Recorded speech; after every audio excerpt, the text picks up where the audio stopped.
En el presente reportaje expondremos las mentiras de los gobiernos que tuvieron relación con los conflictos armados en la historia del Perú y políticos corruptos que se aprovecharon del caos durante el periodo de la posguerra para su beneficio propio a través de compras fraudulentas y tratos ilícitos con empresas extranjeras. Compra de monitores sin regulación en 1867. En el libro El expediente Prado se recoge información poco conocida sobre el gobierno de Mario Ignacio Prado. Finalizando su primer gobierno en 1867, el expresidente compró irregularmente, sin ninguna autorización y con aumento de precio, los monitores Mango Cápac y Atahualpa, que en un principio eran para monitorear las aguas del río Mississippi y no eran para navegación, por lo que estos se deterioraron en poco tiempo. Prado sustentó dicha decisión indicando que Perú aún se encontraba en guerra con España y que se necesitaba reforzar la escuadra adquiriendo dichos monitores. El trato de la compra por $2 millones fue suscrito en Lima el 4 de octubre de 1867, cuando a Ignacio Prado solamente le faltaban 8 días para dejar de ser presidente de la República. En el libro Historia de la República del Perú de Jorge Basadre se indica que estas naves no cumplieron ninguna función como monitores porque no fueron diseñadas para dicho fin, por lo cual se podría decir que esta fue una mentira que perjudicó al Perú en la guerra con Chile, ya que estas naves no servían para estar en el mar del Pacífico y no fueron usadas como reforzamiento, al contrario, fue dinero gastado en vano. La mentira sobre la inocencia del expresidente Mariano Prado en la guerra de Perú con Chile. Volvamos a la época donde ocurrió la guerra entre estos países, o también conocida como la Guerra del Pacífico, que se dio entre 1879 y 1884. El presidente de ese entonces era Mariano Ignacio Prado. Una de sus grandes mentiras, descritas a lo largo de la historia, fue el ir a comprar armamento al extranjero llevándose consigo el dinero de una recolecta, pero en realidad sus fines eran otros. Tenía conexiones con el país contrario y no volvió al Perú hasta después de culminada la guerra. Prado, mediante una carta al general Buendía, dijo: "Supongo que mi intempestiva salida de Lima haya dado lugar a comentarios de todo género, y no dudo que, principalmente los espíritus estrechos, se hayan entregado a las apreciaciones apasionadas persiguiendo el propósito de no cumplirme justicia jamás, y sin darme la pena de reconocer mi espíritu y mis trabajos durante el tiempo que sirvo al país". Una declaración que dejó mucho que pensar y solo fue para victimizarse antes de lo sucedido. En el libro El expediente Prado de Víctor García Belaúnde se recoge información sobre el gobierno del exmandatario Ignacio Prado. En 1889 supuestamente abandonó al Perú en el comienzo de la guerra para comprar armamento, pero su fin real era proteger sus negocios en Chile y no tener conflictos con sus socios chilenos. Uno de los más importantes era el entonces presidente de dicho país, Aníbal Pinto.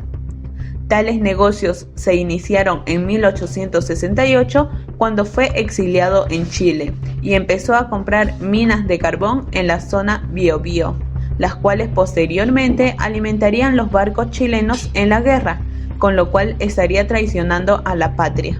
Según el autor, Prado no hizo nada para evitar la guerra ni anticipó al país.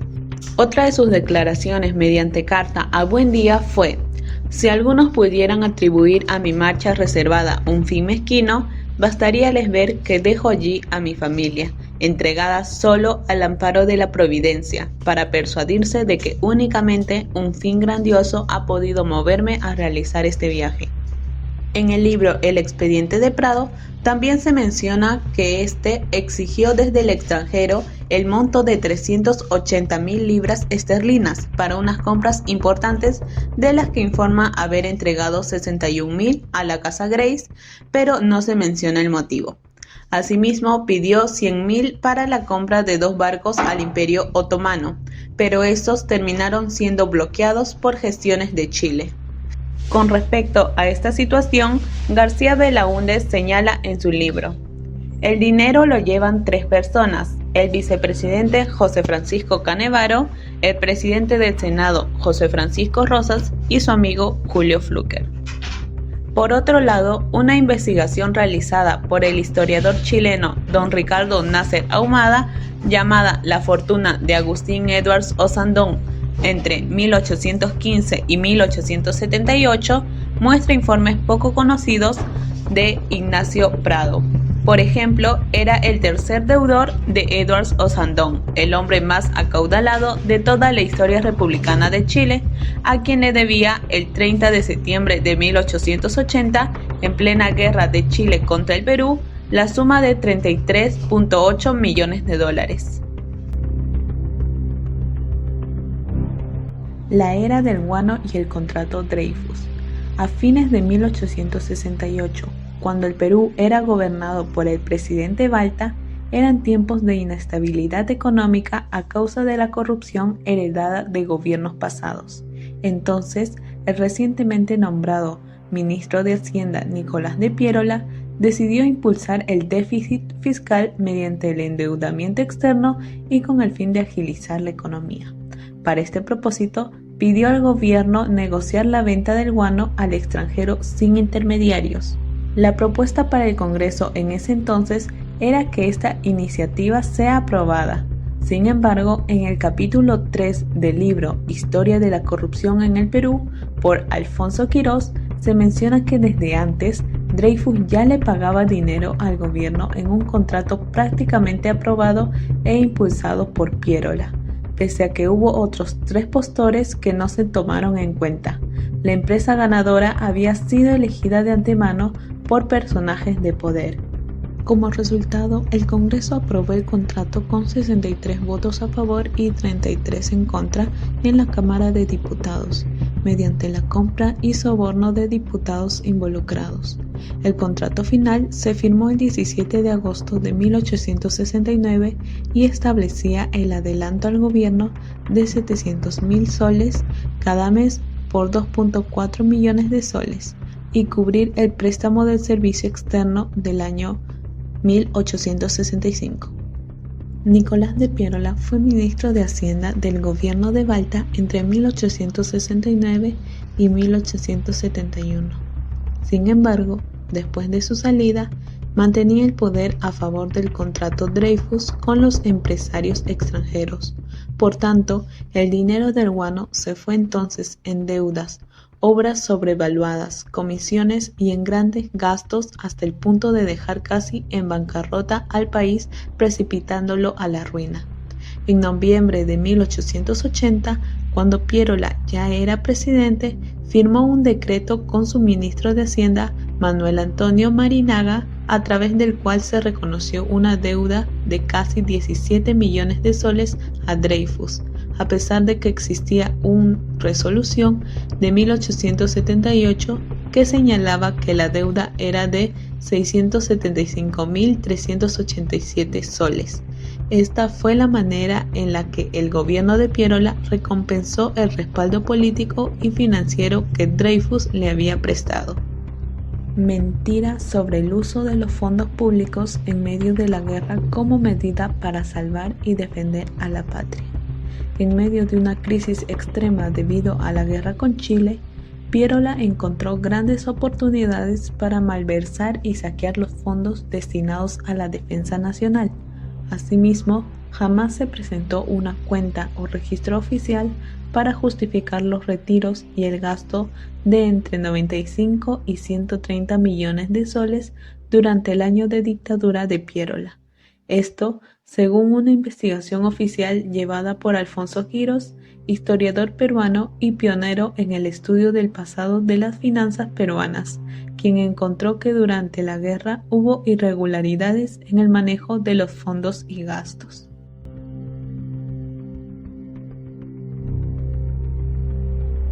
Compras ilícitas durante la disputa de territorios. En 1995, con Alberto Fujimori en el gobierno, se dio un conflicto político-militar entre el Perú y Ecuador debido a la disputa y reconocimiento de territorio en las fronteras respectivas de dichos países. Durante la fase de la posguerra de CENEPA se dieron compras irregulares de vehículos aéreos que serían usados en la guerra, cuando en el periodo político de aquella época se había suscrito que todo estaba regularizado por el equipamiento del ejército peruano. Para contextualizar dicha irregularidad, tenemos que detallar que las compras se realizaron durante el gobierno de Fujimori. Entre las compras se menciona 18 aviones MiG-29, 18 aviones Sukhoi y armamento para la Fuerza Aérea del Perú. Según la página web de Andina, Agencia Peruana de Noticias, económicamente el Estado peruano mencionó que se gastó 452 millones de dólares para dicha compra, pero el precio real es menos del 50% del monto establecido. En su lugar, la suma real de la compra era de 158 millones de dólares. Como consecuencia de la compra ilícita, el Poder Judicial condenó a los involucrados en mayo del 2010. Entre ellos estaban Vladimiro Montesinos, quien recibió una condena de 8 años de pena privativa de la libertad por el delito de colusión desleal, y al excomandante general de la FAP, el Esban Bello Vázquez, quien reconoció los cargos imputados en su contra. Asimismo, el 7 de septiembre del 2021 fueron sentenciados como cómplices primarios el exdirector general de Presupuesto Público del Ministerio de Economía y Finanzas, Reinaldo Bringas, y el exdirector de Tesoro, Marcelino Cárdenas Torres. Asimismo, también estaba el exdirector general del Banco de la Nación, José Luis Miguel del Priego Palomino.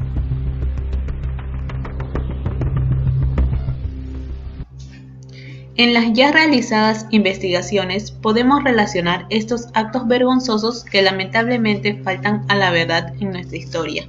En esta oportunidad nos centramos en los periodos que tienen relación con los conflictos armados donde el Perú se vio involucrado.